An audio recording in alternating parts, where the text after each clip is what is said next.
Over the years, the Greater Accra region has experienced several historic flood events with devastating social and economic impacts on residents of the region. Government's quest to fully address the flooding problem in the Greater Accra region led to the design of the Greater Accra Resilient and Integrated Development Project, which is being implemented with credit facility from the World Bank.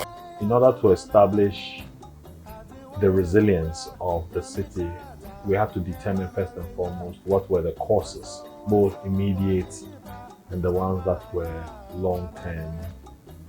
And we found a number of immediate causes. One was that the volume of the drainage channel from the Odo was compromised, meaning that it was not operating at full capacity. It had been silted up. It had also had people, pour their waste directly into the channel, clogging up the channel and minimizing the volume available to convey the runoff. Component 1 of the project is therefore implementing measures that will help address major drainage and poor urban management practices that result into flooding along the Odo River Basin. Component 1 is aimed at flood mitigation. So we're looking at how we can introduce measures that will protect lives and livelihoods. Within the component, we are looking at implementing both structural and non-structural interventions. For the structural measures, first of all, we are repairing some drains, and this includes the Nima drain, the Achimota Bofu drain, Kanishi First Light drain. We are also constructing 2 detention ponds in the Ghanese metropolitan area, and these detention ponds will store rainwater upstream so that rainwater doesn't flow downstream to cause any flooding. We call one the East Pond and we call the other the West Pond. The West Pond, we are designing it like a normal park, and it's a multiple purposes or multifunctional. We're going to incorporate in that project play facilities. We're going to have in the what we call a therapeutic garden, because there's a hospital nearby, the Ghanese Hospital. So people in the hospital can walk into the park, hang around where our flower or our therapeutic garden is, so they can it will help with recovery. The East Pond's primary use will be to hold large volumes of water, and even that will be introduced irrigation. So there's a lot of farming activities in the area. So we're not just going to be holding water, we're also going to have the water being used for irrigation purposes. Then we also have dredging. The dredging is where we remove materials that are causing blockages in the drains. And this material includes sand, solid waste, plastics, and all sorts of solid material. And we are concentrating on the main drain from Caprice to the outlet to the sea. Then 2 tributaries, the South Kanishi tributary and the Abublushi tributary. We are piloting a system that we've actually never used in this country. We call it performance-based dredging arrangement.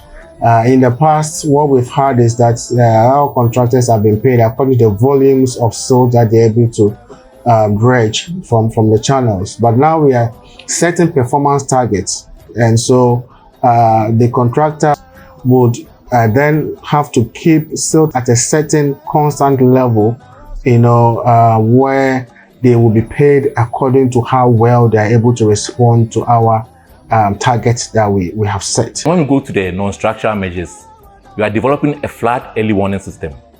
And this is important because there are certain communities where, because of the highly dense nature of development, we are not able to widen their drains. The system will be set such that people will be warned in advance of the arrival of any flooding, so that people can take measures to protect themselves and protect their treasures.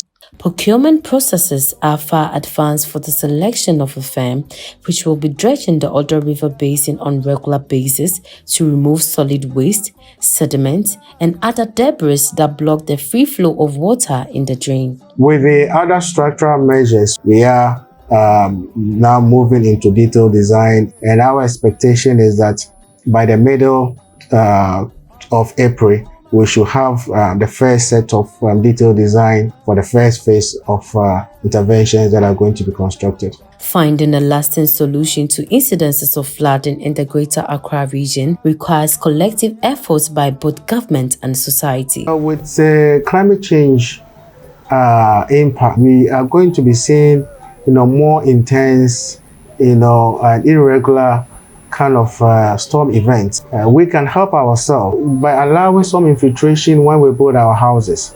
Everyone is paving everywhere in their compound, and all that storm water runs out of people's homes into public drains, and there isn't enough capacity to hold all those, and that's what overflows and ends up in people's homes. We like to encourage people to avoid depositing solid material in the drain. Once the drains are choked, with the little storm that we have, it overflows and it causes flooding. They should avoid building in waterlogged areas, in wetlands, drainage reserves.